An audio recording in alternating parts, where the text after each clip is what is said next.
Todos os anos, Itaipu entrega milhões de megawatts-hora e transforma a vida das pessoas. É a energia que está no sorriso da Aninha, na brincadeira do Caio, no trabalho do Paulo, na vida da Maria. E com toda essa energia, Itaipu entrega obras que beneficiam a nossa gente. Porque mais do que gerar energia, somos uma usina de entregas. Itaipu, o amanhã já começou. Faculdade Unina em Foz do Iguaçu. Cursos de graduação e pós-graduação. Graduação em Administração, Pedagogia, Letras Libras, História, Teologia, Educação Física, Recursos Humanos, Processos Gerenciais e Gestão Pública. A Faculdade Unina tem pós-graduação a partir de R$ 79,00. Rua Frederico Engel, 530 Vila Iolanda. Fone 3027-1004. WhatsApp 99951-9197. Faculdade Unina em Foz do Iguaçu. Os melhores cursos de graduação e pós-graduação.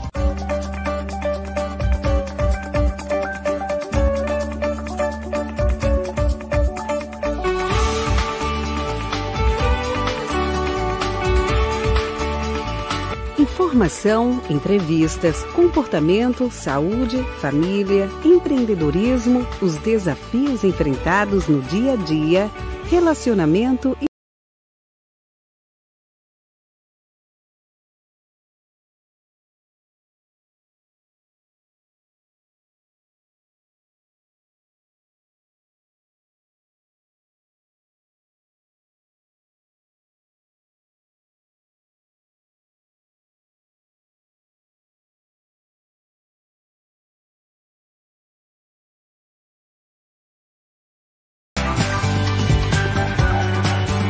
JNT Mulheres. Vem com a gente.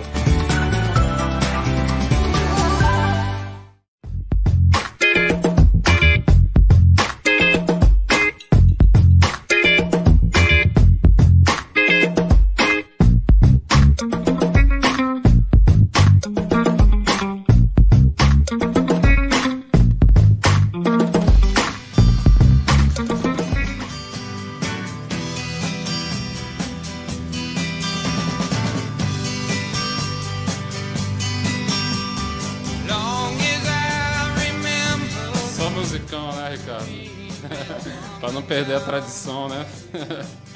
Muito boa noite para você que está chegando aí, nos acompanhando em mais um Papo Ambiental.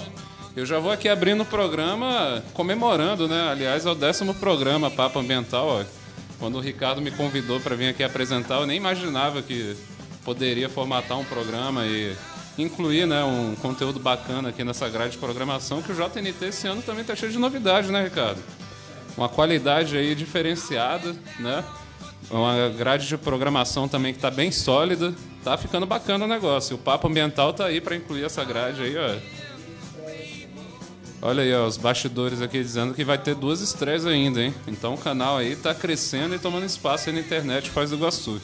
Muito boa noite, sejam muito bem-vindos aqui ao programa Papo Ambiental.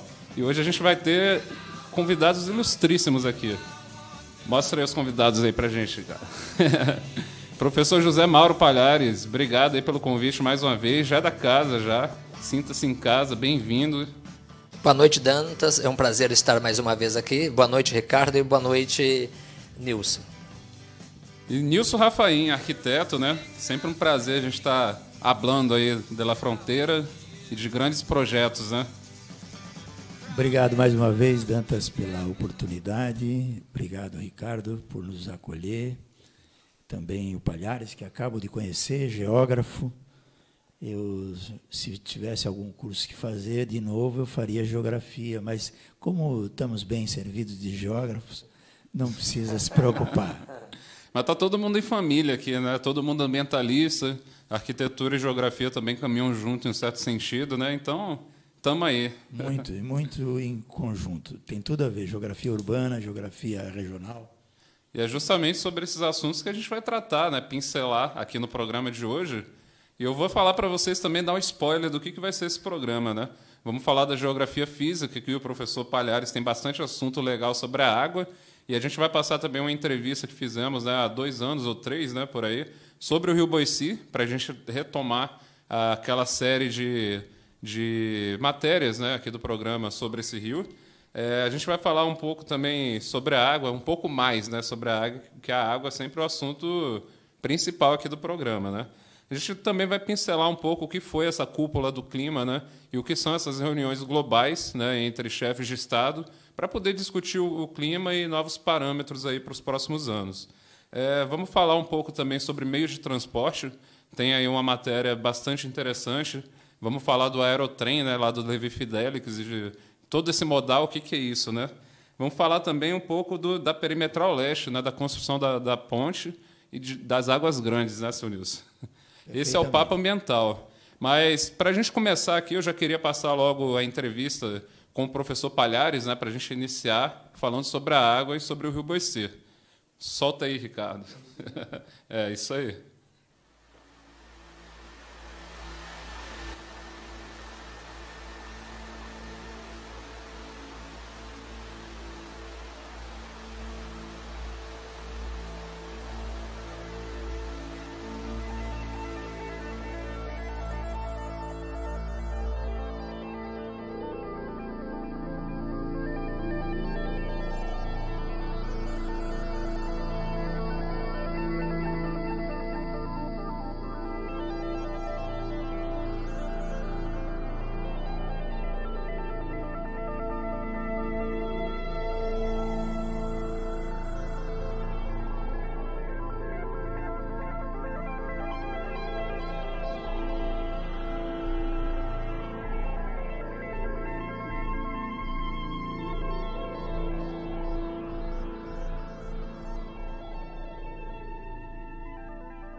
O Rio Boici é um rio aqui urbano dentro da cidade de Foz do Iguaçu, bem interessante, com aproximadamente 10 km de extensão, né, desde a sua nascente até a foz aqui no Rio Paraná.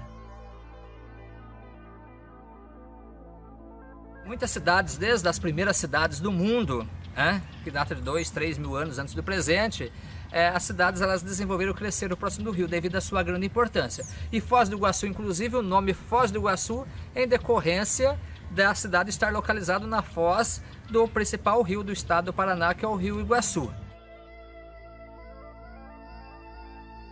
O rio, ao longo da sua história, ele vai fazendo o quê? O trabalho de esculturação do relevo. Se o terreno for cristalino, ele age de uma forma, se for sedimentar, de outra. Então, no nosso caso aqui, nós sabemos que aqui no extremo oeste do Paraná, o terreno é a bacia sedimentar do Paraná, mas nós temos aqui um embasamento cristalino, derrame vulcânico, que data de 110 a 150 milhões de anos, com uma média de 133 milhões de anos.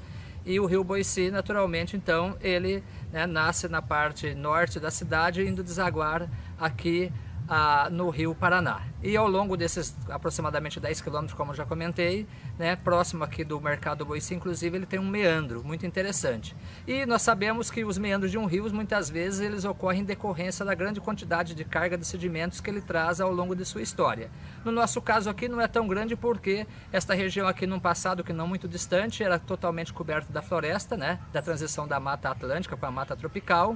E naturalmente o seu processo de sedimentação não foi tão grande. Então o que a gente observa aqui ao longo do nosso trabalho, durante a tarde de hoje, é que realmente é devido ao trabalho do relevo. Nós estamos aqui no Planalto, Planalto, terceiro Planalto Paranaense, numa região do derrame vulcânico.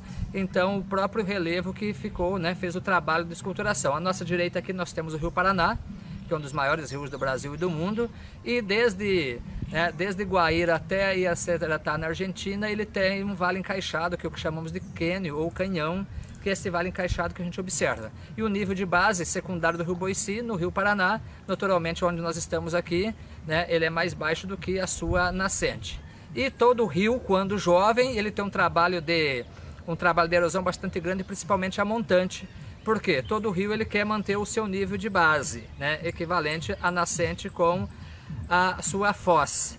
E com isso ele vai trabalhando mais a nascente e vai jogando sedimentos próximo da foz. É por isso que nós temos a formação dos deltas. Então, quando a gente fala de um delta, como muitos rios do mundo, o Rio Nilo, por exemplo, outros rios, o Mississippi, Missouri nos Estados Unidos, vai formando devido à grande quantidade de sedimento que vai lançando. Mas como o nosso rio aqui é um rio pequeno de aproximadamente 10 quilômetros, então não teve essa grande quantidade de sedimentos.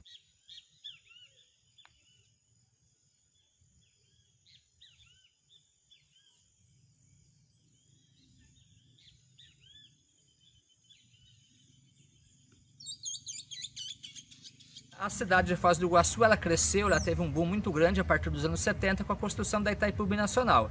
Para você ter uma ideia, nós tínhamos aproximadamente 30 mil pessoas em 1970 e já na década de 80, 90, 100 mil habitantes. Então teve um crescimento muito grande e significativo em apenas 10 anos. E a cidade, quando ela cresce, não somente Foz do Iguaçu, como outras cidades do Brasil e do mundo, quando ela cresce de maneira demasiada, com certeza, sérios problemas ela, né, vai trazer no futuro, principalmente com impactos ambientais no que diz respeito aos rios.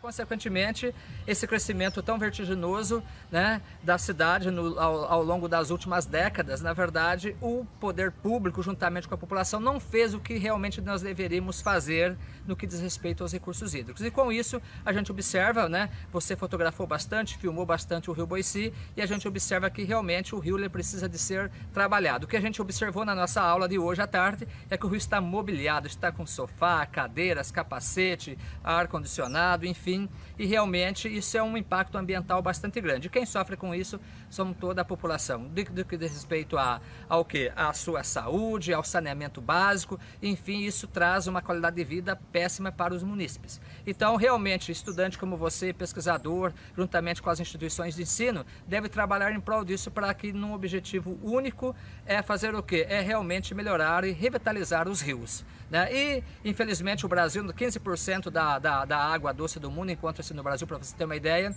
nós temos uma água em abundância, mas na verdade em qualidade de água é péssimo, né?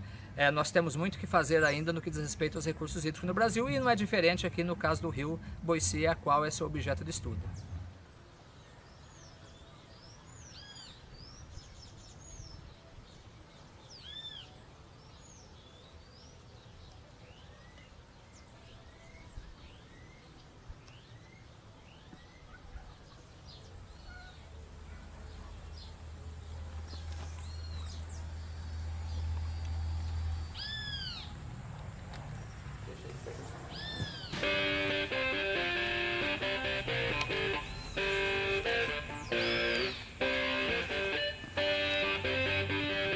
Cláudia Schuch.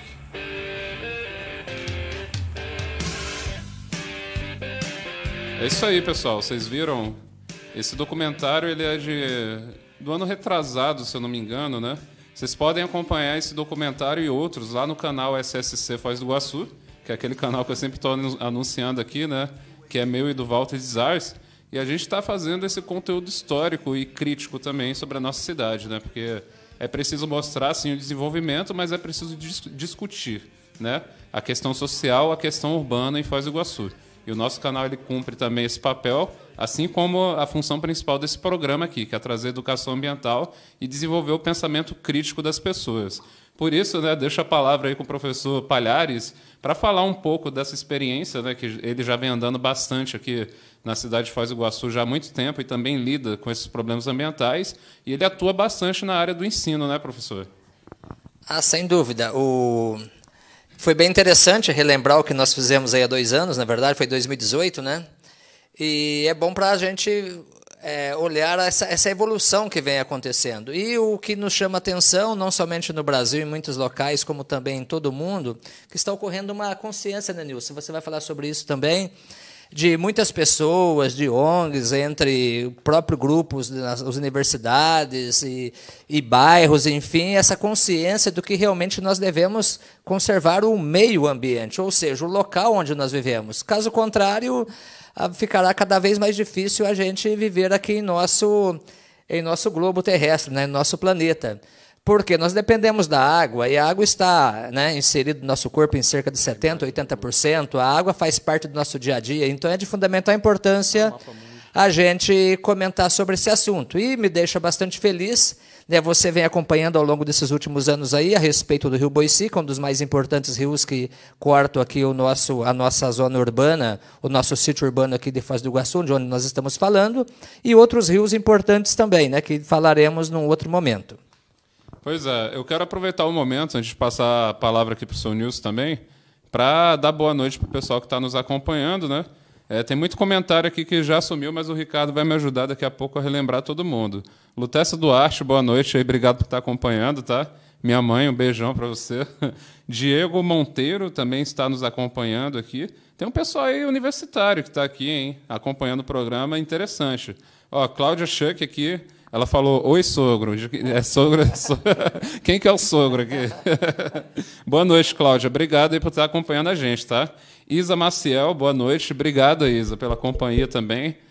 Anderson Lima, boa noite, da Unifap, Campus Binacional Geografia. É isso aí, Geógrafos Unidos. Marisete Fátima Berto, excelente professor. Parabéns. Só elogio, hein, professor? O pessoal tem comentado bastante aqui. Thaís Larissa, boa noite, também da Unifap, lá do campus do Oiapoque, né? Está distante, né? Mas está ligado aqui nos assuntos de Foz do Iguaçu. Bem-vindo, pessoal. Obrigado aí pela companhia, viu? Mas vamos dar continuidade ao assunto. Tem mais gente aqui, calma lá. Tem gente aqui, o Ricardo Juliana lá no Mato Grosso do Sul também. Opa, boa noite, obrigado aí pela companhia. O Clair Borges, o Pinguim, conhece? Não conheço. Candidato a vereador também. Opa, obrigado aí pela companhia, um abraço. A Josiane Sevilha também ligadinha, Lucas Luiz. Ô, Lucas, boa noite, Josiane. Valeu. Sérgio Lima. Boa noite. O Teixeirinha, o GM Teixeira. Olha, né? Boa noite também. Também o Francisco Carlos Vicente, ligadinho aqui. E deixa eu ver o... Legal. Você falou Diego Monteiro, né? Uhum. Tem também aqui ligado o Cigano, técnico de futsal, ex-técnico do Foz noite. Cataratas. Tem acompanhado aí nosso programa, né? Percebi também. A Doris Dias também. A Doris, agora apareceu aqui para mim a Doris. Doris que, inclusive, está construindo a casa de vidro, né? Que eu já mostrei ano passado na série Papo Ambiental, na websérie. E mostrei também em outras ocasiões, né? Um abração aí, Doris. Obrigado aí pela companhia, tá? Mas vamos falar um pouco mais desse assunto, só que no viés da discussão, né, seu Nilson? O senhor está um pouco mais por dentro dessas discussões mundiais, também regionais aqui, né? Principalmente no que concerne ao assunto Mercosul, né? E o meio ambiente nesse contexto aí. É interessante ver esse trabalho que vocês fizeram no Rio Boici, e o que essa região que nós chamamos de Águas Grandes, né, do Guarani e Iguaçu, impressionante, até coincidente hoje, aqui, dia 28 de abril de 2017,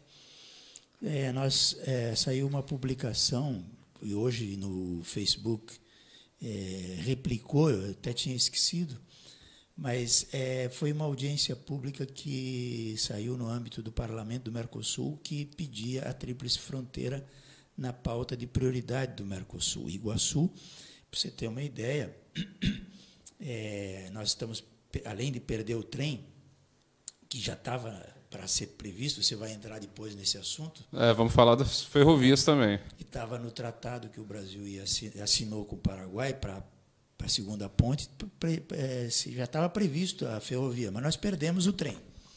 Mas ainda há tempo, e essa audiência pública pedia para se colocar a tríplice fronteira na pauta de prioridade do Mercosul também para um parque nacional, um parque turístico trinacional. E, para você ter uma ideia, aqui em Porto Iguaçu está faltando água.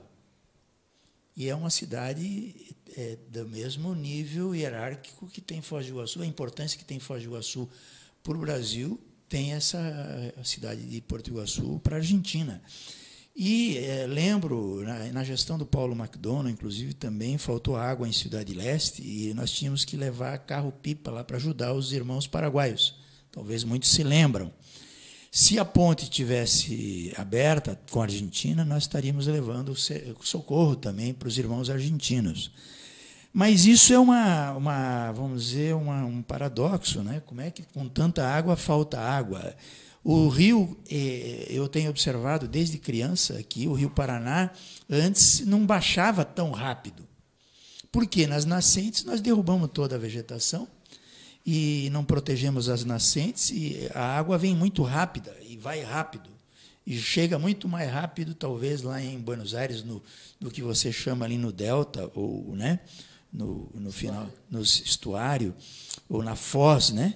Então, o que acontece? Se o homem não conseguir demonstrar que é possível o desenvolvimento com preservação, ele é uma espécie a mais em extinção. Então, eu creio que esse é o nosso desafio, né? Porque a Terra pode viver tranquilamente sem o homem, né? E acredito que vai viver, inclusive, mais pacificamente, mais sem problemas, né? Mas o homem tem ainda a ciência a seu favor, tem aí os professores para nos ensinar, eu tenho que aprender muito com vocês, quero seguir discutindo essa questão, né? E quem sabe ainda a Tríplice Fronteira, junto, nós possamos fazer um investimento de impacto positivo e substantivo para reconverter essa situação crítica que todos estamos passando aqui no turismo, que foi o setor mais afetado, e a natureza é a nossa matéria-prima. O território passou a ser o recurso mais escasso com a construção de Itaipu. Antes era Guaíra, né? A barreira era lá em Guaíra, o salto de 7 quedas. Daí transferiu para cá, para a navegação. Então, nós temos navegação para superar, temos a ferrovia, rodovias que convergem para cá no futuro, e eu creio que nós temos um grande potencial. E depois eu posso falar um pouco mais sobre a conferência ou a cúpula do clima, né? E o ambiente da volta, da preocupação com a questão do clima, né? Com a questão do meio ambiente, e o Brasil e o Mercosul, nesse contexto, eu posso tratar depois, para dar espaço também para o Palhares falar e o Dantas seguir falando aí. Bacana, até porque, ainda sobre o assunto água, né? O professor me fez uma proposta de convidar alguns alunos para estarem aqui assistindo o nosso programa hoje e fazer uma espécie de aula, né? Transmitida ao vivo. Então, todo mundo vai se beneficiar, né, professor, disso aí? Tanto a população geral quanto os próprios acadêmicos que estão aqui nos assistindo, né? Com certeza. Eu estou trabalhando atualmente, nesse semestre, uma disciplina chamada hidrografia, da qual nós iniciamos pelo ciclo da água hidrológica, a distribuição de água no planeta, depois vem os oceanos, águas superficiais, águas subterrâneas, etc. Água de uma forma geral no planeta todo e no Brasil. E como disse o Nilson aqui, né, essa questão da água, com o aumento populacional e com a má gestão da água que a gente tem observado nos últimos anos, as consequências, na verdade, elas vêm ocorrendo de uma forma muito rápida e muito perigosa, podemos dizer dessa forma, porque o que a gente observa, choveu, né, chove, dá aquela inundação, depois de alguns dias, drasticamente, o rio, rapidamente, ele volta para o seu estágio normal e começa já a ter o déficit de água. E isso é em decorrência, principalmente, do desmatamento que vem ocorrendo nas cabeceiras. Então, nós precisamos, em Minas Gerais, em algumas regiões de Minas Gerais, em algumas regiões aqui do Paraná, até de São Paulo, a gente observa, acho que chamamos de fábricas de água. Ou seja, naquelas nascentes vem ocorrendo a revitalização, o plantio novamente de árvores, principalmente das nativas, e com isso vem ocorrendo o quê? Uma melhora muito significativa. E isso é muito importante. É aquilo que eu falei no início, na nossa fala, quando as pessoas estão tendo cada vez mais consciência disso daí. Porque a tendência, se nós não tivermos essa consciência, o grande desafio, o jovem que está nos ouvindo, principalmente alunos da graduação, da pós-graduação, enfim, de todos os cursos, independente de qual for a área, o grande desafio da humanidade é realmente isso, por meio da ciência, né, é a gente começar a entender que nós temos que ter, né, mesmo tendo um aumento ainda até 2050, né, estima-se que a população mundial chegará em 2050 com 9,5 bilhões de pessoas, vamos ter um crescimento ainda humano até 2050, nós temos que ter consciência que, para que possamos ter quase 10 bilhões de pessoas no mundo, nós temos que ter mudar a nossa forma de ver o mundo, a nossa forma de viver. Como disse muito bem o Nilson, que o planeta viveu muito tempo, né, sem o homem aqui. O homem, na verdade, é um dos últimos, para não dizer o último animal que surgiu aqui na Terra e que vem dando um trabalho bastante grande para o nosso planeta, porque a gente diz, o mundo está perdido. O mundo nunca esteve perdido. Se tem alguém perdido, alguma coisa assim, muitas pessoas não sabem nem por que está vivendo aqui, somos nós seres humanos, perfeitamente. Nós temos que ter um momento de reflexão, um momento realmente de começar a pensar de forma diferente. Tanto é que tem muitas pessoas, Nilson, né, e Ricardo e Dantas, que estão deixando os grandes centros urbanos, industriais e grandes metrópoles e megalópolis e retornando para o interior, cidades médias, cidades pequenas, onde a qualidade de vida, né, nos últimos anos vem se mostrando, né, muito melhor do que realmente nesses grandes centros urbanos, cada vez mais com mais poluição, com sérios problemas que a gente vem mostrando aí ao longo dos últimos tempos. Mas nem tudo está perdido, né? A gente está aqui com um geógrafo, né, que é a especialidade de geografia física, e um arquiteto, né? Então, naturalmente, a gente pensa uma perspectiva para a cidade, né, com soluções práticas, né, que não são tão difíceis de implantar, mas dependem do aspecto político da coisa, né? Eu queria que o senhor falasse, senhor Nilson, um pouco de que tipo de projetos poderiam ser implantados, tanto numa cidade até mesmo numa região, né, que dentro desse escopo ambiental. Na Europa tem modelos de cidades verdes que estão se evoluindo bastante, e a gente propõe, e você inclusive está se contribuindo, está se dispondo no nosso escritório a tratar dessa questão, né? Você como geógrafo, ambientalista, mas a gente tem que pensar no contexto trinacional, porque a cataratas, não existe cataratas argentina e cataratas brasileira. Existe uma catarata só. Quem instituiu a fronteira foi o homem, mas a natureza é uma só. Nós temos a Itaipu, né, é um território binacional, mas ele é um modelo de território compartilhado extremamente impactado, um dos mais impactados do planeta, né? Já as cataratas, os dois parques, são um modelo de território compartilhado, mas extremamente selvagem, extremamente conservado, uma referência mundial, até reconhecido como patrimônio natural da humanidade, reconhecido pela Unesco. E nós estamos propondo um parque turístico trinacional, num modelo de território compartilhado, trinacional, como se fosse em condomínio, cuja meta é também colocar um novo parque nacional em território paraguaio. Que o fato de ter perdido 7 quedas, tanto o Paraguai como o estado do Paraná, precisa haver uma compensação, professor. E os seus alunos podem começar a trabalhar nesse sentido, porque o alagamento de Itaipu e de outros lagos, como Yacyretá, mais ao sul, por causa da Argentina e o Paraguai, nós perdemos muita biodiversidade. Então, esse novo Parque Nacional, o Paraguai tem 2 belíssimas cataratas, aqui bem pertinho, que uma é Mondaí, a 8 quilômetros do Marco. E a ideia é fazer um mini-trem, bordeando, você pode ir a pé, a cavalo, de bicicleta, também bordeando o rio Mondaí para chegar até as cataratas. E em Acundaí está uns 50, 60 quilômetros abaixo. E esse parque que nós propomos, então, no nacional, no Paraguai, nós vamos ter, então, o Parque Nacional Argentino, o Parque Nacional Brasileiro e agora o novo Parque Nacional em território paraguaio. Um parque nacional, as cataratas argentinas, as cataratas brasileiras e as cataratas paraguaias. O mundo inteiro vai vir conhecer essa experiência de povos que compartilham territórios, que compartilham as suas maravilhas naturais e culturais, mas nós precisamos criar uma estrutura urbana condizente com um polo turístico de excelência mundial. A Europa pode se associar conosco, o Mercosul e a União Europeia se unindo. Nós temos muito que aprender com... Eu estive falando com o ministro de Turismo, quando teve recentemente Bolsonaro aqui, e o general Heleno. Nós argumentamos para ele que seria uma oportunidade de ouro, já que a Europa reclama que o Brasil está incendiando a Amazônia, que Marito, no Paraguai, está incendiando o Chaco, estamos incendiando o Pantanal, que vem aqui a Angela Merkel, seja lá quem for, que venha nos ajudar a também aprender com o turismo. Na época que eu fiz o pós-graduação em turismo, eu e minha esposa, também arquiteto e urbanista paraguai, a gente estudou que, com 25% do PIB do planeta, a Europa movimentava 62% do turismo mundial. Então, nós temos muito que aprender com eles, lógico que eles já desmataram muito, né? E agora estão querendo que a gente preserve, mas a gente precisa desenvolver também. O Paraguai também precisa desenvolver, a Argentina. Aqui, então, a parte urbana, que nós estamos propondo um rodoanel contornando a região para que os caminhões não venham em cima do Marco das Três Fronteiras.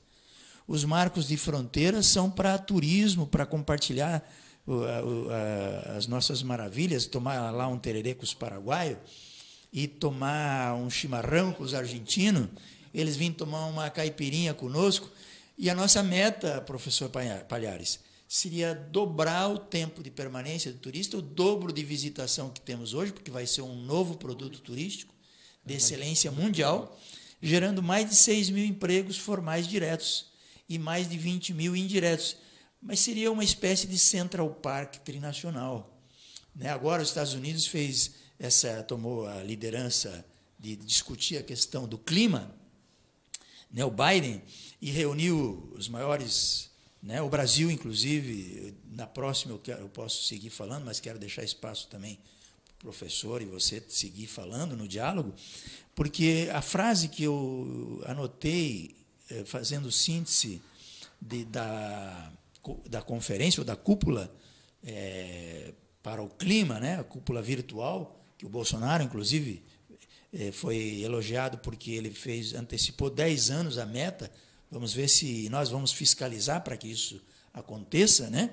A frase que eu anotei aqui, professor, não sei se você pode melhorar, os demais aí que estão participando, os telespectadores e os universitários. Os universitários podem ajudar, porque a transição econômica para a economia verde é uma oportunidade de ouro para o desenvolvimento econômico para os países que embarcarem nessa mega tendência, que é irreversível, professor, para um novo mundo de carbono zero, que a partir de agora a economia, nós entendemos, será descarbonizada. Então, eu creio que esse é o desafio. A China, ela contribui 30% para o aquecimento global. Os Estados Unidos, a metade. 28% a China, mas coloca arredondando para facilitar a memorização dos alunos, é 30% a China, 15% os Estados Unidos, 10% a Europa, 7% a Índia, e o Brasil, gente, 3%. E como a gente leva pau, hein? Meu Deus, coitado do Bolsonaro, coitado do ministro de Meio Ambiente. Pô, tudo bem que ele mandou abrir a porteira, passar a boiada, mas, gente, lá os culpados são todos gaúchos. Eu sou do Rio Grande. Onde entra o gaúcho, ele anda arrasando. Ele já desmata tudo para plantar soja. Mas nós vamos aprender de um jeito diferente, que se chama agrofloresta, que você não precisa mais nem parque nacional. A biodiversidade vai ser preservada. Nós vamos discutir isso mais adiante, se for. É um modelo de gestão agrícola revolucionária, que pode produzir 4, 5 vezes mais proteína animal e vegetal, preservando o meio ambiente. Mas isso aí é tudo a tecnologia a nosso favor. Realmente estamos bem de tecnologia, mas a gente esbarra aí no aspecto político da coisa, que a gente precisa trabalhar melhor isso aí. Mas, ainda para engatar no assunto meio ambiente, eu queria perguntar, especialmente para o professor Palhares, o que é a água, professor? Sim, mas antes de falar da água, desse líquido precioso, que nós temos no nosso planeta, eu gostaria de fazer uma pequena retrospectiva afirmando aquilo que você falou, não tem nada perdido, muito pelo contrário, o homem sempre, ele vem evoluindo desde os últimos 40 mil anos antes do presente, o homem sapiens sapiens, ele vem evoluindo, e há momentos, é como uma corrente alternada, vai subindo, vai alternando, e a vida aqui na Terra também, são ciclos, tanto da vida humana, quanto da questão ambiental, quanto da questão das mudanças climáticas, são cíclicas, o devido movimento do Sol, Terra, Lua, enfim, isso daí sempre ocorreu e vem ocorrendo. Mas agora, nos últimos tempos, de uma forma mais, podemos dizer assim, mais acelerada também, porque os meios de comunicação, imagine só isso que nós estamos fazendo aqui, ao vivo, isso não seria possível há 15, 20, 30 anos antes do presente. Pegando o gancho, parabéns, professor Nilson, aí pela sua linha de raciocínio, e pela sua experiência também e os seus projetos em relação à fronteira trinacional. Isso é muito importante, é fundamental. E nós temos, desde 86, que o Parque Nacional do Iguaçu, que é um patrimônio da Unesco, um patrimônio mundial da Unesco, muito interessante. E eu gostaria de ressaltar, porque eu vivo hoje lá no norte do Brasil, agora em decorrência da pandemia aqui, mas já semana que vem voltando lá para o norte. Nós temos no município do Oiapoque, que, para você ter uma ideia, são 23 mil quilômetros quadrados. Lembra do Oiapoque ao Chuí? Eu estou lá no extremo norte do Brasil, inclusive daqui de Foz do Iguaçu até lá, do extremo sul, aqui onde eu estou, né, do extremo sul não, aqui do sul, mas fronteira com Paraguai e Argentina, são 4.330 quilômetros daqui lá em Oiapoque. Então é bem longe onde os alunos estão nos ouvindo. E lá nós temos 2 parques nacionais, o Parque Nacional do Cabo Orange e o Parque Nacional Montanhas do Mucumac. E aqui a gente fala do Mercosul, né? E lá é com a União Europeia. Então essa ideia aqui, na verdade, ela é fantástica, que inclusive futuramente poderá ser colocada lá e colocada em prática lá, mesmo sendo com a União Europeia. Inclusive nós temos vários alunos trabalhando o turismo, já o turismo. Por quê? Porque o turismo, já o turismo mais recentemente, o ecoturismo, enfim, essa área relacionada com o entretenimento, relacionada com o turismo, ela é muito importante porque ela gera muito dinheiro, muita riqueza, e, ao mesmo tempo, leva as pessoas a ter um entendimento da questão ambiental, né, e mais uma conservação da natureza. Principalmente quando trata do ecoturismo, do geoturismo, enfim, que poderemos falar nesses conceitos num outro momento. Né? Então, é bem interessante aí. E quando você fala daqui do Paraguai e Argentina, né, você fala do meio de transporte, fala do trem, né? É bem interessante esse pequeno trem aí que você falou, levando até as cataratas do Mondaí. E poucas pessoas, na verdade, inclusive nós brasileiros, conhecemos pouco o nosso país. Né? Para você ter uma ideia, enquanto nós recebemos aqui 5, 6 milhões de turistas durante o mundo, a França recebe 70 milhões, para você ter uma ideia. É mais que a população deles. Perfeitamente, mais praticamente que a população. Então, é bem interessante. E uma das formas é fazer isso que você está fazendo aqui hoje conosco, aqui, mostrando, divulgando, e não somente o lado da exploração, mas sim o lado também da conservação, mostrando que as pessoas possam, né? As pessoas elas podem vir visitar, entender e proteger. Mas agora, respondendo a sua questão sobre a água. O que é a água? Esse líquido precioso. Falamos tanto em água aqui, né? O que é isso? Exato. A água ela está presente no planeta Terra há mais ou menos 3,7 bilhões de anos. Né? A Terra, quando se formou há 4,6 bilhões de anos, quase 5 bilhões de anos, no Sistema Solar, era um corpo, né, incandescente, muito quente, que começa a resfriar, perder calor. E, com isso, a água ela surge mais ou menos a 3,5 a 3,7 bilhões de anos. Acabam de divulgar um estudo que... Aí nós podemos mostrar aí, Ricardo, você tem esse gráfico, na verdade, essa tabela, esse gráfico, enfim, essa imagem, que fala sobre a distribuição de água no planeta, para ter uma ideia. Então, nós temos os 100% da água no planeta, dos quais, né, 97% aproximadamente são águas o quê?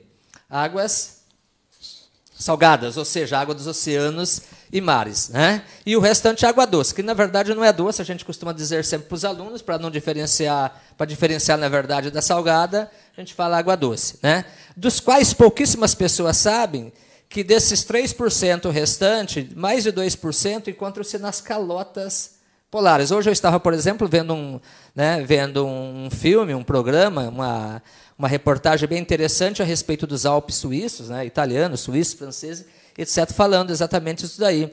Então, mais de 2% da água encontra-se no estado sólido, isto é, nas calotas polares, no Polo Norte, no Polo Sul, na Antártida. Professor? Quantos por cento? Mais de 2%. 2%? Da água. Da água doce. Gelo. Sólido.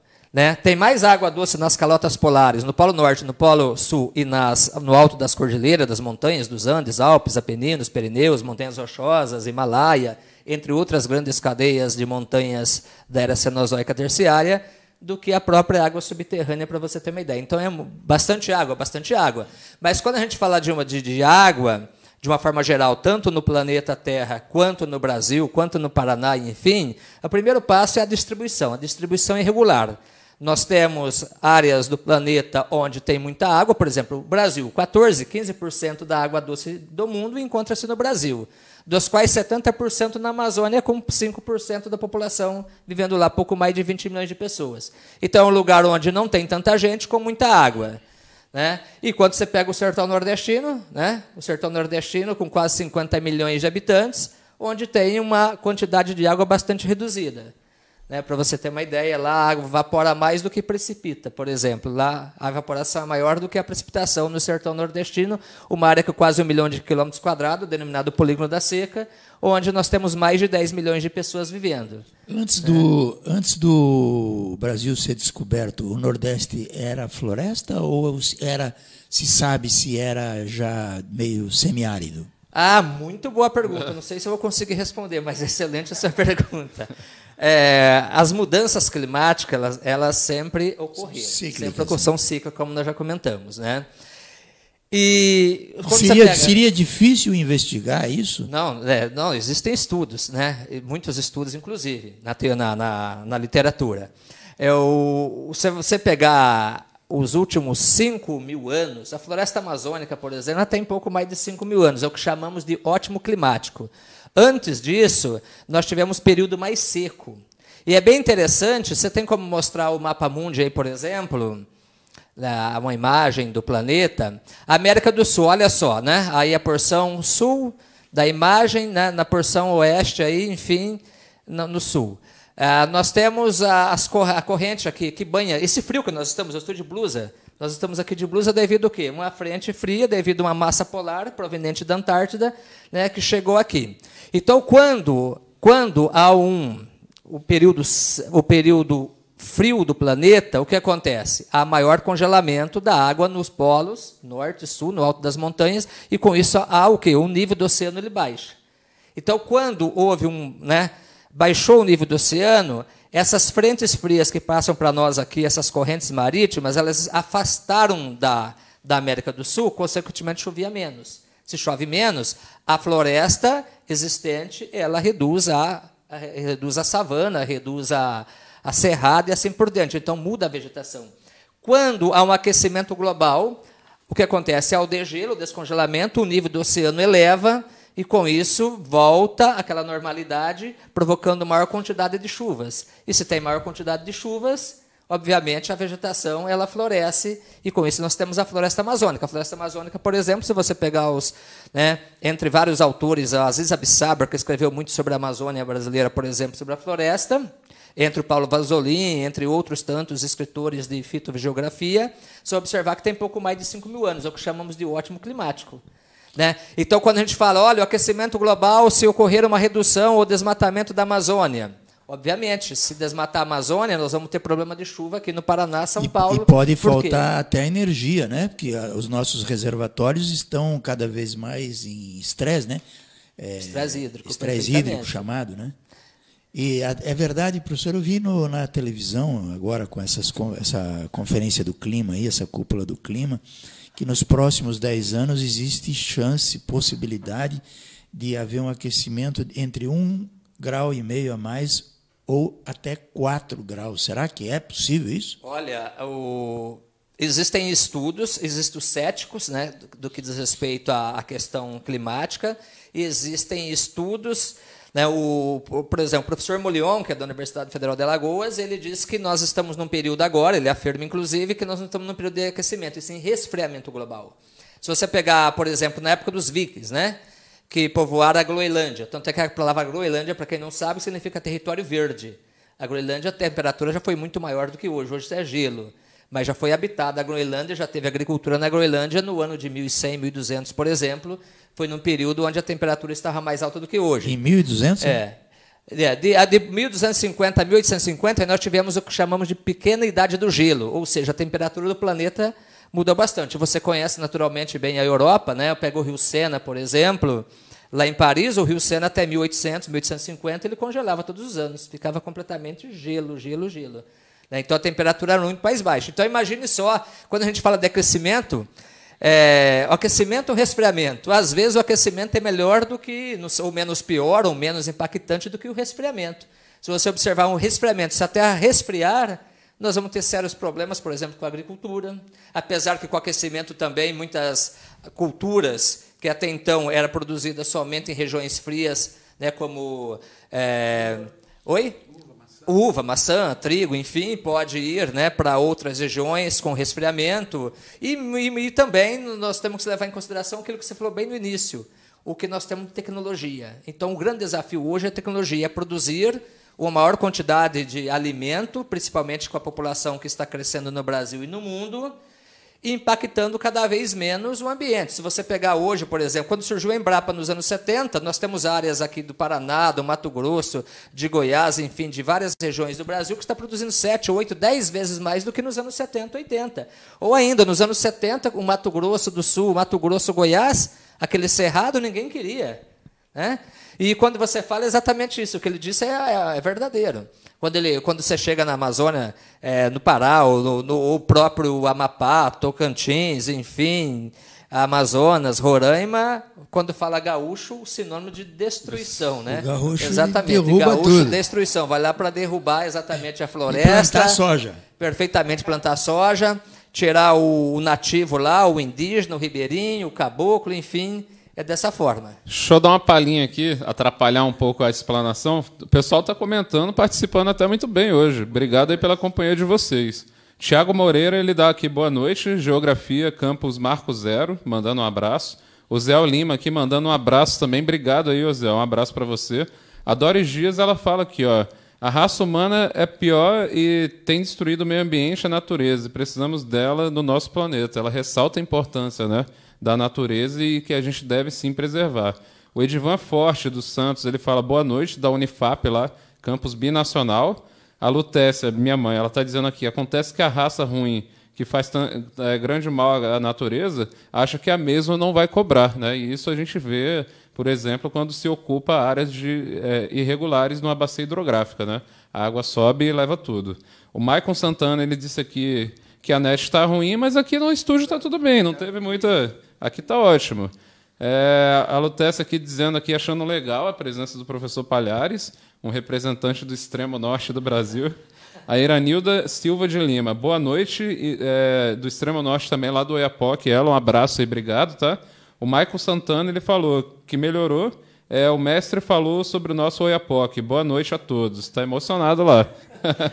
A Clara Tereza aqui parabenizando, obrigado aí pela companhia.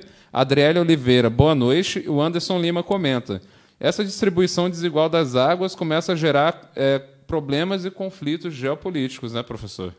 Com certeza. Vamos passar para o professor Nilson aqui. Ele vai falar que, né, eu já percebi que ele tem um conhecimento vasto aqui, né, muito grande, e isso nós Nem temos tanto. que aproveitar, Nilson. Então, vamos falar um pouquinho aí dessa gestão e a distribuição da água, essa pergunta. E depois a gente vai fazendo os comentários juntos. Bondade sua, professor. Eu queria trazer uma reflexão sobre essa cúpula que houve do clima, em que colocaram metas bastante ambiciosas para a questão do clima e o meio ambiente por consequência. A China não assumiu compromisso nenhum, a não ser reduzir as usinas de carvão, mas já acabou colocando verba para construir mais. Então, uma coisa que, inclusive no caso brasileiro, precisamos ver se o discurso é um e a prática é outra. Mas o fato dos Estados Unidos estar preocupado com isso, os Estados Unidos é um país líder mundial, né? Ele tem sozinho 25% do PIB do planeta e é o país, em termos de segurança militar, a mais poderosa, é o xerife do planeta. Então, inclusive, a opção que o Brasil fez, quando era o Trump, o Bolsonaro era Trump. Agora, é Biden, o Bolsonaro é Biden, já se aliou. Até me surpreendeu, a Argentina também foi elogiada pelo Biden, e o brasileiro também, pelas metas ambiciosas. Nós temos metas muito ambiciosas, eu acho que Foz do Iguaçu e a região trinacional, o Mercosul, pode dar grande contribuição. Agora, professor, eu queria lembrar do fato em que, como surgiu, quando o mundo agora, recentemente, com a queda do Muro de Berlim, em que começou a haver uma abertura mais generosa com relação à liberdade econômica, que muita gente criticou, né, que era o liberalismo econômico e tudo mais, né? Aliás, nós vínhamos numa velocidade interessante para a integração dos povos na época, que depois a esquerda freou um pouco, porque o próprio Fernando Henrique queria a ALCA, uma integração continental aqui da América. E até o PT, a esquerda, se elegeu com esse discurso, não a ALCA. Faziam abaixo-assinados com os militantes todos da esquerda, o próprio Hugo Chávez dizendo al carajo, e acho que todo mundo lembra um pouco disso, né? E agora parece que está voltando, mas na época, em 92, era o Collor. Eco 92, que foi a primeira conferência mundial do clima, né? do meio ambiente, aliás.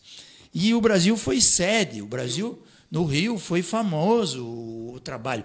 Até o Collor escolheu um ministro de meio ambiente que o cara era um xiita, pô. O José Luxemburg. Pô, o cara era uma sumidade mundial. Né? Então foi uma coisa maluca que fez o Collor, colocando a coragem dele de colocar um cara radical. E o Brasil fez muita coisa. E incrível coincidência, porque também a Europa se movimentava. Ali em 92 surgiu a Comunidade Econômica Europeia, uma área de livre comércio, depois agora se consolidou como uma união, de fato, um mercado comum. Mas o Mercosul começou em 91, com o Collor. Então, o Mercosul nasceu também nesse ambiente de efervescência, da questão ambiental da Eco 92, pô.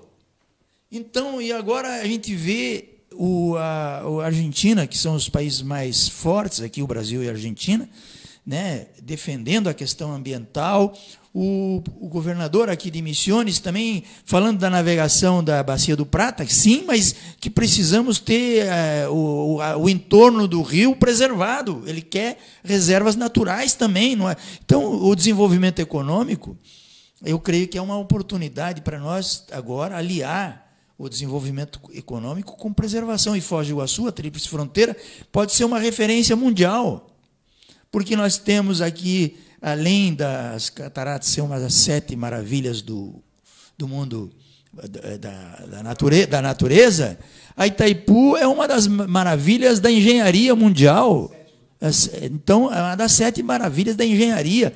Então, nós temos grandes feitos que aconteceram aqui, desde 65, com a construção da ponte, que uniu o Paraguai com o mar, que, aliás, foi um dos motivos da guerra do Paraguai, e aí, com a ponte da amizade, nós possibilitamos o Paraguai chegar ao mar, em Paranaguá, mas nós precisamos chegar no Pacífico, lá também, com o trem, né, ligar o Paranaguá e aqui a hidrovia ligar as maiores metrópoles do continente, Montevidéu, Buenos Aires, São Paulo, com as maiores nações do Oriente e do Ocidente, e essa região ser um grande centro de convergência, mas preservando o meio ambiente. Essa é a ideia do projeto Iguaçu Águas Grandes, que eu creio que você, professor Palhares, tenho certeza, poderá, com a sua especialidade, com a sua experiência, dar grande contribuição a esse sonho, que eu creio que nasceu no coração de Deus, que é irmanar os povos, tribos e nações, né?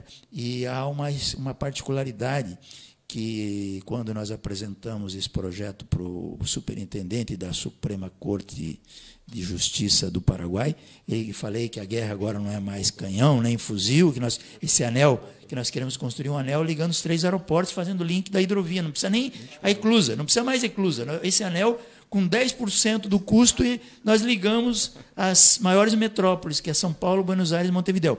Mas aí, quando eu falei isso, ele falou: Nilson, você sabia que desde que aconteceu a guerra da Tríplice Aliança, até hoje não foi assinado nenhum tratado de paz? E esse projeto que você idealiza pode ser uma oportunidade para os países que fizeram a guerra da Tríplice Aliança fazer um tratado de paz perpétua, porque sem paz não há prosperidade. Nós vivamos permanentemente numa instabilidade política, o Brasil está... E essa pandemia é uma guerra, que nós temos que acabar com ela. Pô. Então, eu creio que nós precisamos promover um tempo de paz. Paz também na política, entre esquerda e direita, porque o pobre lá, o coitado que agora vai dobrar a fome com essa crise pandêmica, ele não quer saber se mastiga comida com a esquerda ou com a direita, ele quer comer, pô. E nós precisamos parar um pouco com essa guerra ideológica, né? E eu creio que a questão da China, a China já é um país que está aprendendo com o capitalismo, porque ela virou uma economia de mercado. E agora os Estados Unidos, né, também está pensando junto com a China. Eu sei que tem grandes diferenças, mas nós precisamos atravessar um tempo de paz e prosperidade. E eu creio que o turismo é uma ferramenta boa para que os povos se unam, se conhecendo um ao outro, conhecendo as diferenças. Nós temos diferenças, mas temos muito mais em comum na América Latina, na América do Sul, que diferenças. Eu também acredito na sua fala e gostaria, inclusive, de parabenizar, porque você fez a pergunta para mim e respondeu. E eu só queria fazer uns ajustes aqui da seguinte forma. Quando você perguntou sobre o Nordeste, eu acabei não respondendo. Perfeitamente. O Brasil, quando foi conquistado, descoberto, conquistado, achado, não sei como, né? Invadido. Invadido, enfim, em 1500, o que acontece? Nós já tínhamos as pessoas vivendo aqui, né? O ameríndio, ou seja, o índio americano, como na América Central, do Norte, enfim, Latina, de uma forma geral. E o Nordeste brasileiro, a Caatinga, quando se falou da Caatinga, nós tínhamos a Caatinga. Só que a Caatinga que nós temos hoje, a maior parte dela, da Caatinga, a palavra Caatinga é uma palavra de origem tupi-guarani que significa mata branca. Caatinga, né? Mata clara, branca. Aquela vegetação que a gente encontra hoje no semiárido, que é essa área do polígono da Seca, uma área com 950 mil km², que abrange vários estados do Nordeste brasileiro, ela é uma floresta secundária, porque a boa parte dela já foi derrubada. Para você ter uma ideia, por exemplo, durante a Segunda Guerra Mundial, a Paraíba se tornou, e o Ceará, os 2 maiores exportadores de algodão, porque os Estados Unidos na guerra, a Europa em guerra, então estava faltando algodão para a Europa, aí para os Estados Unidos também, o Brasil era o grande exportador, para você ter na Segunda Guerra Mundial, para você ter uma ideia. Muito recente. E uma coisa bem interessante que você fala dessa questão ambiental, que na verdade está surgindo, emergindo cada vez mais e veio para ficar, é o seguinte, você mesmo falou, olha só, os anos 70, 73, projeto de Itaipu, se fosse hoje, nós não teríamos uma construção dessa envergadura, né? Quando o pessoal fala, olha, a Europa destruiu, os Estados Unidos destruíram, é que é em outra época. Então, a gente tem que levar isso para o seu contexto, tempo e espaço. A geografia e a história trabalham muito bem isso, tempo e espaço. Se fosse hoje, a Europa com certeza não ia destruir todas as suas florestas. A maior floresta hoje está tá onde? A maior floresta hoje é na Rússia, né, a siberiana. Maior do que a Amazônia, mas em floresta tropical é a floresta amazônica, a maior floresta tropical do planeta. Por que essa grande questão sobre a nossa?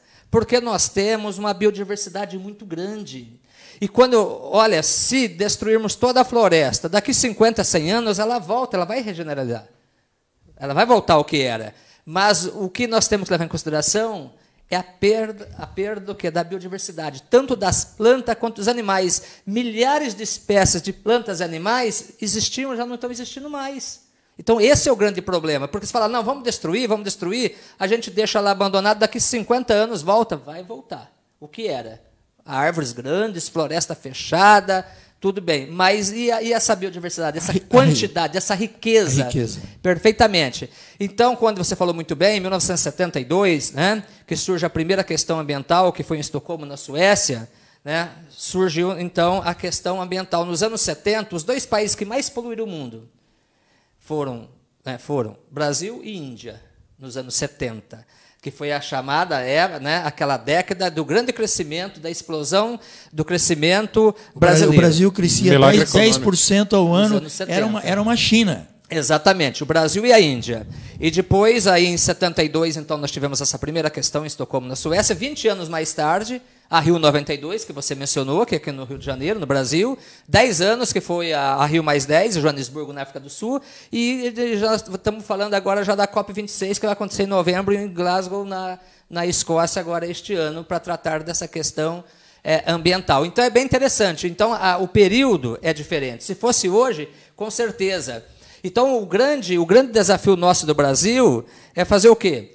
A Amazônia não tem nem 35%, 40% descoberto dos animais e das plantas. Então, tem muita coisa para ser Permita, professor, quando você fala o grande desafio do Brasil, eu colocaria como uma proposta que o grande desafio do Brasil é ser uma potência biodiversa. Esse vai ser o grande desafio do Brasil para figurar na história como a primeira potência mundial que vai superar Estados Unidos e a China. O Brasil será uma grande potência biodiversa. Com certeza. Olha só, quando você falou em 40% da China, é a questão do carvão. Até hoje, a Europa, ainda queima muito combustível fóssil. A China, principalmente, a China, a Índia, a própria Europa, que é proveniente do petróleo, proveniente do Oriente Médio e da Rússia, que vai do gás natural, que vai para aquecer as casas da Europa, os próprios Estados Unidos, então consome muito. E o Brasil sai na frente com isso daí, que nós temos fonte de energia limpa, que é a hidráulica, proveniente dos rios, que a gente pode, em outro momento, falar sobre as bacias hidrográficas brasileiras. Temos também a energia solar, imagine só, mais de 300 dias de sol, né, por ano no Brasil, no Nordeste brasileiro. Já vimos aqui a Ecosole aqui no programa também, né? Perfeitamente. A energia eólica proveniente do quê? Do vento. Então, nós estamos aí na vanguarda, estamos na frente em muitas fontes de energia chamadas energias renováveis. Alternativas, né? Também. E alternativas, perfeitamente. Pegando um gancho nesse assunto de energias renováveis, não sei se dá tempo, será? Passar os 2 últimos vídeos? É que são vídeos relacionados a meios de transporte, né? Por que meios de transporte? Porque hoje se discute muito esse paradigma aí, vai chegar o carro a bateria, não vai, a Itaipu vai continuar com aquele projeto lá, não vai. É uma tendência muito grande, né? Eu andei comentando aqui no programa um tempo atrás que lá em Cascavel, né, a própria Mascarello, ela produz já um ônibus elétrico e que estava, inclusive, em teste na cidade de Cascavel, lá nas linhas, né? E fazendo aqui um relacionamento entre fatos, né? Semana passada morreu o Levi Fidelix, você lembra dele, um político? A maior plataforma de campanha do Levi Fidelix era o Aerotrem, né? O que é o Aerotrem, né? É basicamente um trem voador, mas ele voa como? Por causa da estrutura que permite ele voar, né, entre várias aspas, por cima lá do caminho onde ele passa. E eu fiz uma compilação de alguns sistemas de aerotrem. Aerotrem é um termo generalista, a gente pode dizer assim, porque se refere a um modal de transporte que geralmente é um monotrilho, né? É um veículo elétrico que anda por cima de uma viga de concreto e é alimentado ali por energia elétrica, mas a propulsão ela sempre é basicamente elétrica, né? Alguns modelos são maglev, que chama, que a gente vai ver no vídeo também, mas é levitação magnética, né? Mas bota aí o vídeo aí, Ricardo, para a gente ver um pouquinho o que é o tal aerotrem. Aerotrem não é nenhum fura-fila. Aerotrem não é no metrô, que é buraco do tatu. O Aerotrem é um sistema de transporte compatível com a necessidade do povo de São Paulo. Por isso que eu quero o seu voto, o seu apoio. O Aerotrem exatamente é isso. O futuro já, o futuro para agora.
Eu particularmente eu sou muito fã do transporte ferroviário, né?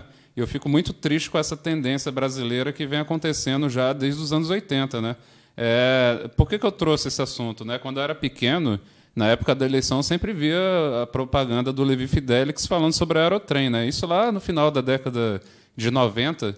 E eu morava no Rio de Janeiro nessa época. E via muita na TV também a propaganda do trem de prata, que ia do Rio para São Paulo, né? Infelizmente, atualmente, no nosso país, a gente só tem 2 linhas regulares de trens interestaduais. Uma liga Belo Horizonte a Vitória. Eu viajei nele em 2015 até, né? E a outra liga Paraupebas a São Luís, do Maranhão, né? Paraupebas, no Pará. As duas são operadas pela Vale do Rio Doce. Infelizmente, são as únicas linhas regulares nesse país continental que vem abrindo mão das ferrovias, né, nos últimos anos. E a gente pode ver aqui, né? Eu até trouxe algumas informações, eu vou falar rápido aqui. O Aeromóvel de Porto Alegre, por exemplo, né? Ele tem 2 linhas, sendo que uma hoje é desativada, que é a linha do centro. A linha do aeroporto conecta a estação do metrô lá ao aeroporto, né? É uma invenção gaúcha, de 1983. Ou seja, hoje o aeromóvel no mundo desse modelo de propulsão pneumática, né, porque ele é movido pelo vento que passa dentro da viga, só está em operação em Jakarta, na Indonésia. A gente abriu mão da nossa tecnologia nacional para um outro país que colocou isso em prática, né? É o monotrilho de Poços de Caldas, eu devo ter escrito ali Caldas Novas, né? Foi o primeiro monotrilho desse tipo aqui no Brasil. Data de 1991, né? Ele era muito parecido ali com a Disney. Passou ali o de Salvador, que nesse momento está em construção, a linha de Salvador, e a de São Paulo, que é um dos sistemas mais robustos do mundo atualmente, né? O monotrilho ele tem uma baixa capacidade em relação aos metrôs pesados e outros modais, mas o monotrilho de São Paulo ele foi projetado para levar mesmo bastante gente ali e suprir a demanda de onde passaria, por exemplo, uma linha de metrô, né? E esse assunto ferroviário e de veículos elétricos, né, e de outras propulsões vem muito ao encontro do que a gente está falando aqui hoje, né, que é basicamente sustentabilidade. Aí eu passo a palavra para vocês. Muito obrigado pelas essas informações, Dantas. São cruciais. Eu tenho dito que o que barateia a produção do pequeno produtor ou do grande produtor, né, é a hidrovia e ferrovia, professor. E a gente fica discutindo o pedágio. Você sabe por que a ponte da segunda ponte não saiu com o trem que estava previsto no tratado? Pô? Né? Por quê? Para enriquecer os donos do pedágio. Né? A gente não só financiou o enriquecimento dos donos do pedágio, mas financiamos a nossa própria pobreza. Nós ficamos dependendo do petróleo, né, e a gente fica na mão do dólar, que sobe, é um absurdo. A mercadoria, o pedágio chega aqui, a mercadoria chega aqui inviável. O turismo poderia ser muito mais pujante se a gente não dependesse tanto dessa matriz do pedágio e petróleo, que é para matar qualquer um. Então, eu estou falando de uma maneira um pouco aparentemente política, mas é técnica, não precisa ser. Eu não quero ser político, eu quero ser um técnico para tentar, mas eu tenho que ter convicção daquilo que eu falo, eu tenho que estudar, eu quero louvar aqui os geógrafos, é uma das poucas profissões que tem uma visão universalista, né? Arquitetura e urbanismo você não pode fazer também sem uma visão sistêmica, nós temos que estudar os sistemas, nós estamos propondo um sistema de integração, não é uma ponte, não é um teleférico, não é um parque. Muita gente confunde com a ponte redonda. O projeto Iguaçu Águas Grandes tem 2 vertentes principais. É o Parque Turístico Trinacional e um rodoanel trinacional. E agora está introduzindo um novo Parque Nacional em território paraguaio, que é para compensar a perda de biodiversidade que tivemos dos alagamentos de Yacyretá, com a Argentina e o Paraguai, e Itaipu. Os próprios guaranis, os índios guaranis, reclamam, professor, que eles, na inundação de Itaipu, perderam 120 mil hectares e o Itaipu indenizou só 5 mil. Então, esse parque também seria para compensar, né, o que eles estão reclamando. E os povos originários, eles preservam a mata. E eles vivem da mata, eles precisam da mata. Então, Na região do Canadá, lá próximo de Niagara, tem uma região que reuniu todas as diversas comunidades, parcialidades indígenas e colocaram eles no meio de uma selva grande que eles fizeram lá. Nós podemos fazer a mesma coisa. Nós nunca vamos conseguir pagar a dívida que temos com ele, a dívida histórica, um genocídio que praticamos, né? Mas seria um novo começo, não só para eles, mas para nós também, uma nova civilização. No livro de Apocalipse, né, há um período em que tem um novo céu e uma nova terra, né, que Deus promete que ainda antes da volta de seu filho vai haver um novo céu e uma nova terra. Os guaranis sonhavam, antes de chegar o homem branco aqui, eles sonhavam com a terra sem mal, chamada, que é o paraíso. E nós podemos, eu creio que é possível, né, quando a gente fala de Brasil, uma potência diversa, vamos pensar em Mercosul também, como um bloco de potências. Né? O Paraguai, nós terminamos de pagar, em 2023, vamos terminar de pagar a dívida de Itaipu. Cada país vai faturar $1 bilhão por ano. E o que nós vamos fazer com esse dinheiro? Pô, nós temos que pensar já agora, porque falta só 2 anos. Pô. Né? E aí depois fala, não tem projeto. Tá, então, aqui tem um projeto, que, aliás, nem precisa de dinheiro de Itaipu, esse projeto tem que se sustentar sozinho. E o euro, dólar e ien são bem-vindos aqui, porque quando entra dólar, euro e ien, isso é como se é moeda forte. Dubai não vai conseguir copiar nunca uma catarata. Né? Eles podem, não tem volume de água para isso. Eles vão, se quiser ver, vão ter que vir ver aqui. E aqui nós vamos atender eles e muito bem, e cobrando muito bem, se possível, né? Também. Pô, ganhar dinheiro, né? Mas com inteligência. O marco da Sexta Fronteira não pode ser uma ponte para caminhão ali, porque, aliás, professor, eu estava verificando o seguinte: São Paulo tem 5% da frota automotora de São Paulo é caminhão e ônibus. Sabe quanto que polui 5% da frota automotora de São Paulo? 50% da poluição de São Paulo é caminhão e ônibus. E nós estamos levando o caminhão para cima do Marco da Fronteira. Imagine a favela do Buba, a ocupação do Buba, como você queira chamar, ali, né? E todas aquelas 30, 40, 50 mil pessoas que moram na Zona Sul, né, com essa poluição toda de caminhões, né? O teu filho, a tua filhinha, o teu netinho, a tua netinha na fila do caminhoneiro, vendendo balinha, picolé, água mineral. Qual a diferença? Se for um parque, como nós propomos, ele vai ser um guia de turismo, um agente de viagem, ganhando euro, dólar, ien, tendo uma pousada, um restaurante, uma lanchonete, né? Porque se não tiver segurança, o turista não vem. Então, também, o Porto Meira, a Zona Sul, vai ter segurança e qualidade de vida. Né? Então, e esse rodoanel seria quase que essa região um condomínio fechado. 3, 4 saídas só. Então, nós podemos ter um turismo de alto luxo, com segurança, fazer uma espécie de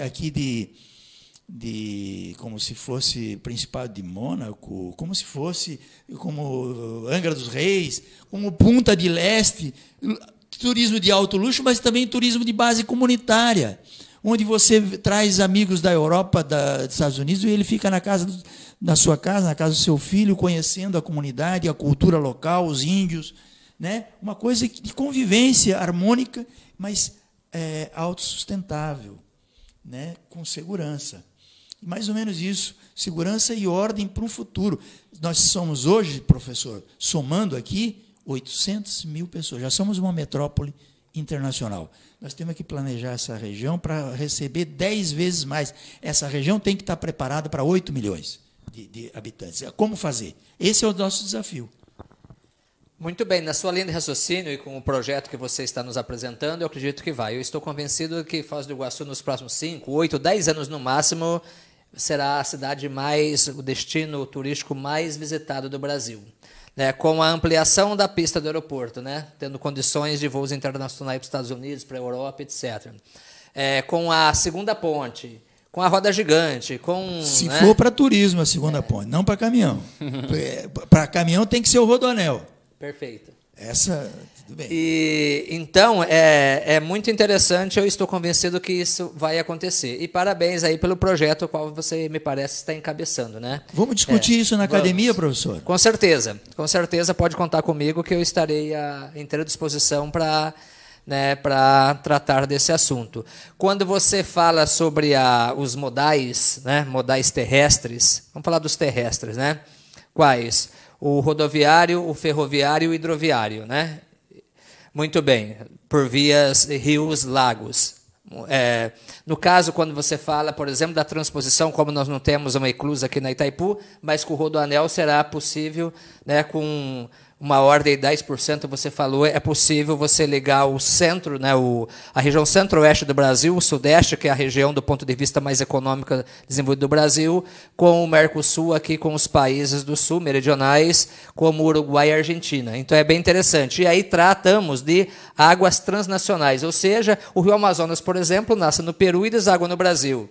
O Rio Paraná nasce no Brasil e vai no limite com o Uruguai e a Argentina. Então é bem interessante que essas fronteiras, esses limites, essas divisas, como nós denominamos, né, na verdade foi colocada pelo homem, mas a natureza natural ela não leva isso em consideração. Então, na verdade, tudo isso, todo esse patrimônio natural, esse patrimônio pertence a todos nós, sejamos, né, brasileiros, argentinos, paraguaios, enfim. Mas falando do transporte a qual você mencionou, Dantas, que é o transporte ferroviário, ele surge na Inglaterra em 1824. Em 1854, 30 anos mais tarde, surge no Brasil. Olha só, nós estamos falando aí do século, né, primeira metade aí do século XIX, e hoje, 2020, 2021, não é diferente. Coisas que chegam para nós aqui no Brasil hoje, já existem na Europa, nos Estados Unidos, no Canadá, na Austrália, na Nova Zelândia ou no Japão, há 20, 30 anos que nós brasileiros nem sonhamos em existir, que existe. Você observa, então o trem surge em 1824, 1854 aqui, que foi uma pequena ferrovia. Deixa eu dar um adendo. A ferrovia guia de Pacopaíba, né, que ligava a cabeceira da Baía de Guanabara a Petrópolis, né, foi Dom Pedro II que trouxe essa novidade para o Brasil. Exatamente, 14 km de extensão, ali a Serra da Estrela até o Porto. Né, e um dos problemas da ferrovia que nós temos até hoje, olha só, quando a gente começa errado, a tendência de terminar errado é bastante grande. Né? Por quê? Uma das causas que hoje nós não temos essa integração ferroviária no Brasil é devido à bitola. O que é a bitola? É a largura dos trilhos. Então, nós temos a bitolinha, 76 centímetros de extensão, nós temos de 1 metro, 1,44 m. Então, existem várias bitolas diferentes. A bitola do Paraná, de 1 metro, a métrica que chamamos, é diferente da bitola de São Paulo, 1,44 m, por exemplo. Então, o trem que funciona aqui não entra naquela bitola, naquele trilho. Então, uma das causas, na verdade, que leva o Brasil durante todo esse tempo a não se conectar entre as regiões foi essa, uma delas. Tá? A segunda, a indústria automobilística. Né? Quando você pega Scania, Volvo, Mercedes, as três grandes que dominam, hoje nós temos outras já, como a MAN, como a DAF, entrando outras, inclusive nos próximos anos no Brasil, na verdade, acaba segurando e não deixando que outros meios, outros modais se desenvolvam em nosso país. E para você ter uma ideia, em média, Nilson, em média, você consegue transportar, em média, mais, menos, né? Em média, cerca de 30 toneladas por quilômetro com 1 litro de óleo diesel, de óleo combustível. Isso no modal rodoviário, ou seja, caminhões, carretas, etc. Já no modal ferroviário, esse mesmo litro de combustível por quilômetro chega a 125, 130 toneladas por quilômetro. E no modal hidroviário, que é feito por barcaças, navios, enfim, chega a quase 575, quase 600 toneladas com 1 litro. Então, é muito mais econômico. Aí, para aí, o Brasil, que tem esse país de dimensão continental, nós temos vários rios, apesar da maioria dos rios ser de planaltos, encachoeirados, com quedas, mas com eclusa é possível deixar eles navegáveis. Como é que nós continuamos usando 65%, 70% de todo o meio de deslocamento de transporte do Brasil ainda feito pela rodovia? Então, o que está errado? O que está isso? Só para reflexão, né? Para a gente pensar, depois você vai fazer os seus comentários. Então, nós temos no Brasil, você falou as ferrovias, nos anos 60, 64 para ser mais exato, 65, nós chegamos a ter quase 45 mil quilômetros de ferrovia no Brasil. Hoje passa pouco mais de 20 mil quilômetros, vem se reconstituindo agora aos pouquinhos. Entre elas, uma mais recente que está em voga aí na TV, nos meios de comunicações, é a Ferrogrão. A Ferrogrão é a ferrovia com 953 km de extensão, que deverá ligar Cuiabá, capital do Mato Grosso, até o porto de Mirititiba, em Itaituba, no Pará, com o quê? Com praticamente 100%, com o objetivo de escoamento da grande produção de soja e milho do Centro-Oeste, chegando até, né, os portos do Norte, e lá escoamento mais próximo, mais barato para os portos da Europa, da Ásia, Estados Unidos, etc. Então é bem interessante, mas o Nilson vai falar. Fala, Nilson. Eu queria justamente comentar, você trouxe a lembrança da Ferrogrão, e esse governo está apertando firme, a meta deles é logo chegar a 30% do modal ferroviário para o transporte da produção brasileira. Porque hoje a gente depende unicamente, basicamente, do transporte rodoviário. E o custo de manutenção das estradas acaba sendo repassado para o produtor. Quem paga a conta no final sempre é o produtor. E eu vejo que uma proposta que poderia ser feita no âmbito do Paraná é permitir essa duplicação da rodovia 277, desde que fosse incluída a mesma, se privatizasse, se fosse o caso também, a Ferroeste, mas essa empresa teria que se comprometer a trazer o trem também, até a hidrovia. Porque nós não podemos mais ficar, porque essa ferrovia se sonha há muito tempo aqui.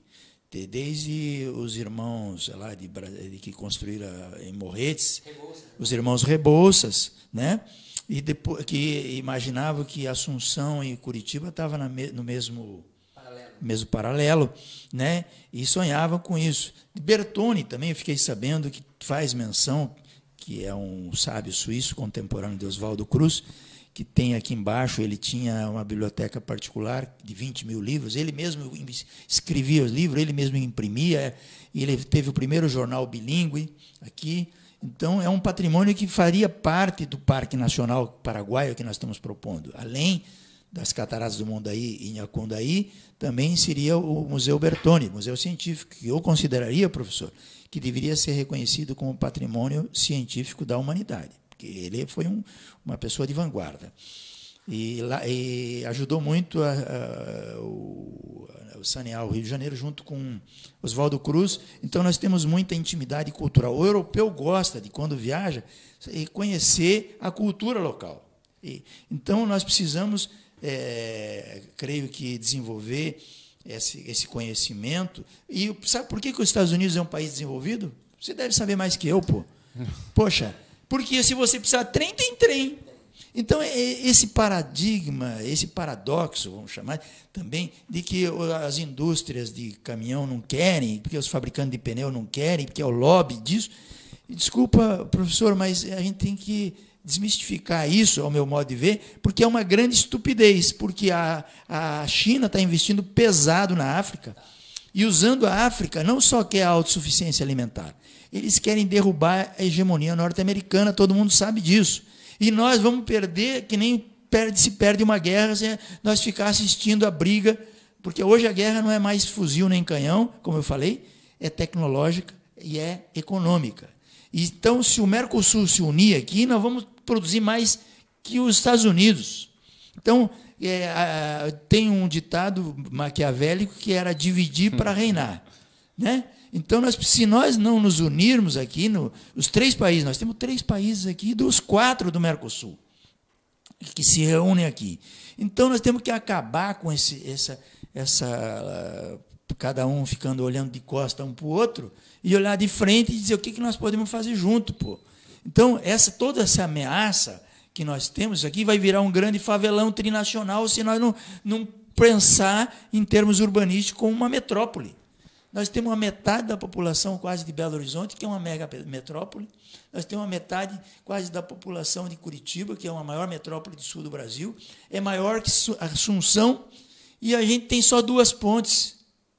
agora a terceira, mas vai continuar congestionada. Nós precisamos criar um sistema de integração que permita máxima mobilidade, máxima conectividade, com o mínimo de matriz carbônica e máximo possível, preservando os nossos valores naturais e culturais, para que o mundo venha. O Paraguai, por exemplo, ele pode oferecer um grande diferencial competitivo no mercado turístico mundial, porque eles preservaram a sua cultura autêntica ainda, o vori-vori, o nhanduti, a sua gastronomia, a sua história maravilhosa. Minha esposa é paraguaia.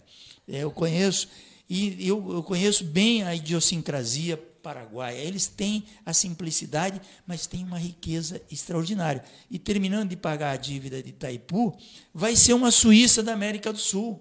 Nós precisamos aproveitar e oferecer uma oportunidade para o Paraguai crescer também de maneira disciplinada, organizada, junto com a gente. O Porto Iguaçu não pode, está faltando água, esgoto a céu aberto. Né? Eu fiquei uma semana em hotéis lá, professor. 60% do tempo é grupo eletrógeno a diesel, poluindo o lugar ali. Então, os argentinos estão numa desigualdade, vamos dizer, num jogo desigual com a gente. Então, nós precisamos nos aliançar, fazer uma nova aliança para a paz e a prosperidade. Agora, professor, eu sei que o senhor quer falar muito, mas daqui a pouco a gente vai completar 2 horas aqui de programa, imagina. É um entusiasmo, né? Mas é assunto que não acaba, né? Se a gente for engatar aqui, vai passar o Senhor dos Anéis, né? 3 horas e meia de filme. Mas, poxa, muito obrigado aqui pela presença de vocês e por essa contribuição que não tem preço, né? É um assunto maravilhoso a gente falar do meio ambiente, dessas tendências e de tudo que envolve, né? Tecnologia, cultura e, poxa, infelizmente vamos ter que encaminhar o programa para o final, né? O público até que ficou bastante, tem bastante comentário aqui também. Eu vou dar a palavra para vocês finalizarem e vou terminar lendo aqui o comentário do pessoal e agradecendo o pessoal aí. Passa a palavra aí. Você vai ler os comentários? Mas pode falar antes, eu leio depois. Ótimo. Eu quero agradecer a resistência do Ricardo, né, que tem sido um herói aqui. Há homens que lutam um dia e são buenos, e há os que lutam muitos dias. Esses são os imprescindíveis. Isso diziam Bertolt Brecht e uma canção de Mercedes Sosa. Lindo. Quando tínhamos cabelo, a gente era meio... pensava, sonhávamos. O Paulo Guedes comentou, ele fez uma reunião, o Collor de Mello fez uma reunião no Senado para avaliar um pouco a Eco 92 e o Paulo Guedes estava falando também, na época ele votou no Afif Domingues, mas no segundo turno acabou votando para o Collor. Né? Mas ele já pensava no liberalismo econômico. Então ele teve a Zélia foi uma doida que acabou fazendo coisas loucas que nem país comunista, sequestrar a poupança, uma doideira, né? Mas enfim, mas também sonhava-se com o Mercosul, sonhava-se com a Eco 92, tinha umas loucuras sadias também, né? Então, eu creio que essa loucura toda, vemos aqui essa resistência do Ricardo, aqui nós estamos esperando a 5G, cara, porque daí não vai cair essa internet toda hora.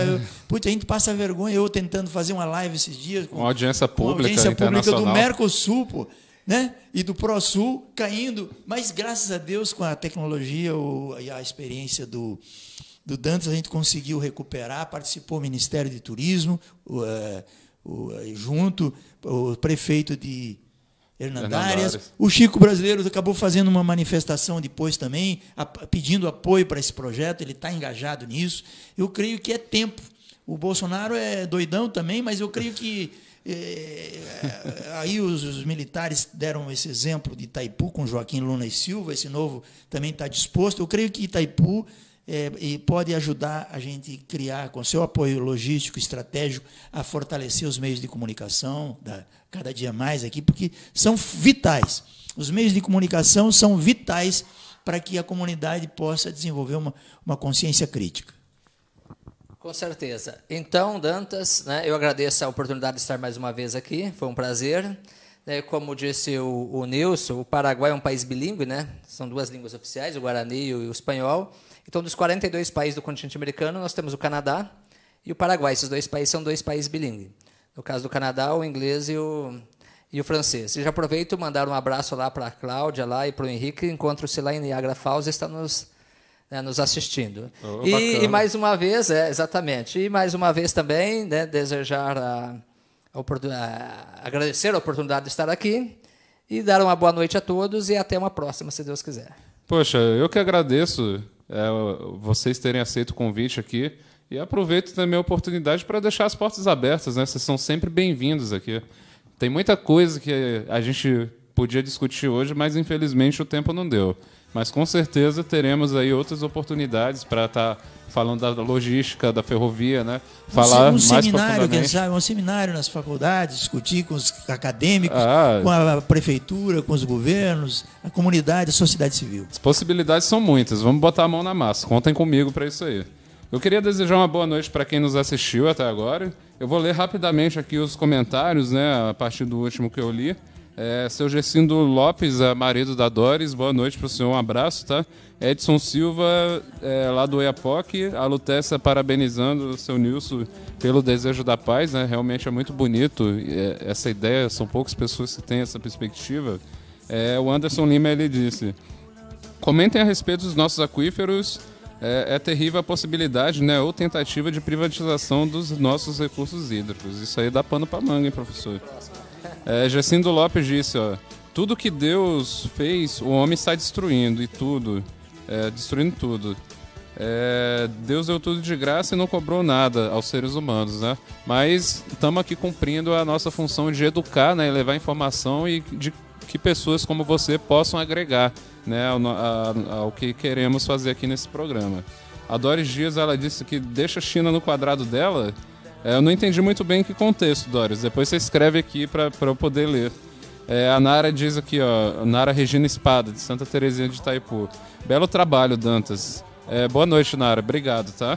A Mari Cabral Caluf, ela diz, a questão ambiental é um potencial social que nos faz questionar as transformações da humanidade. O mundo civilizado é o maior causador de transformações sofridas na natureza. Por isso que a própria natureza se volta contra o homem na forma de desastres ambientais. Isso dentro daquela ideia sistêmica, né, que a gente estuda. Nada sai para o espaço, né? Tudo continua aqui dentro da atmosfera. E a gente sofre, né, com essas mudanças. Por isso que a gente tem que atingir um nível maior de sustentabilidade e de racionalidade também quando se refere à exploração dos recursos naturais, né? O Anderson Lima, ele diz, enquanto tivermos essa concepção predatória em relação aos nossos recursos, esse complexo de vira-latas em relação aos norte-americanos, não nos tornaremos essa grande potência tão desejada. Temos que abrir mão desses ideologismos de direita versus esquerda e visar um objetivo comum e sustentável para nosso país. Concordo plenamente com você. Essa é a colocação perfeita. E ele continua aqui, essas metas apresentadas não gerariam a gentrificação urbana na tentativa de obter lucro com esse turismo? É complicado falar desse fenômeno de gentrificação, né? Inclusive, ele acontece em vários contextos em diferentes cidades, né? Mas a gente pode explorar esse assunto melhor mais adiante. A Mari Cabral Caluf, ela disse, a respeito do modal ferroviário, já que foi comentado que é muito mais barato e usado para transportar commodities. Quais as vantagens e desvantagens? Com certeza, muito mais vantagem do que desvantagem. Principalmente se a gente olhar aí na aplicação do transporte de passageiros, da conexão entre as cidades e da redução do tempo de viagem. Mas a gente vai discutir isso aí mais adiante também. A Doris Dias disse bem aqui, essa meta para o turismo só servirá para grandes membros, os pequenos coitados vão morrer todos, que nem seu Nilson disse, né? Tá se pensando sim um turismo de alto padrão, mas junto com isso um turismo de base comunitária, que é imprescindível, né, nos territórios turísticos, que a gente atinja toda a população, né, com essas possibilidades. O Cláudio Elton Dias, ele diz, parabéns pelo programa de hoje, principalmente o tema em debate. Avante Brasil, avante Foz do Iguaçu. É isso aí. Muito obrigado pela companhia. Jaqueline Omobono, ela diz assim, parabéns pelo programa, eu fico feliz que você tenha gostado. O Vitor, cada vez melhor esse programa de discussão positivas, de ideias com pessoas competentes que, sobretudo, querem o melhor para o nosso país. Obrigado, é uma honra ter você aqui na nossa companhia. O Edivan Santos. O Nilson, falou sobre o meio ambiente da Floresta Amazônia. É muito bom saber que eles estão se preocupando com a Amazônia, com certeza, né? Tanto que chove aqui na nossa região por causa da Amazônia, igual foi ressaltado no início. Obrigado aí pela companhia. O Diego Monteiro, ele diz aqui, muito bom e boas informações, fico feliz que você tenha gostado. O Anderson Lima, liberalismo econômico para um povo sem capital é loucura. Realmente isso aí também dá muito pano para manga, né? E o Edivan Santos, ele é o último comentário aqui na minha lista, né? Ele diz, boa noite, professor Palhares. E com todos esses comentários, eu agradeço mais uma vez a presença de todos, aqui dos nossos convidados. Obrigado, Ricardo, aqui por conduzir também a direção do programa. E nos vemos no próximo Papo Ambiental, todas as quarta-feiras no JNT Web TV, às 19h30, não é isso, Ricardo? 19h30. Aguardo vocês aqui, hein? Quarta-feira que vem. Grande abraço a todos, obrigado e até a próxima.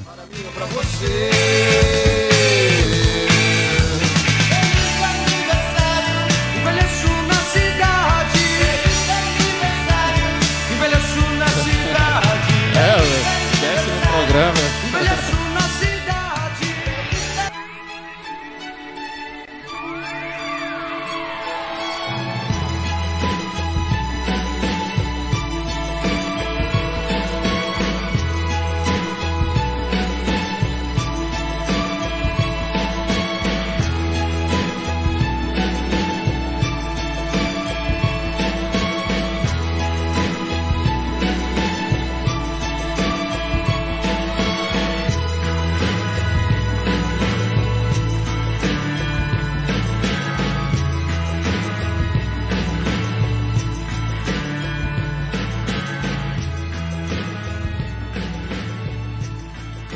Todos os anos, Itaipu entrega milhões de megawatts-hora e transforma a vida das pessoas.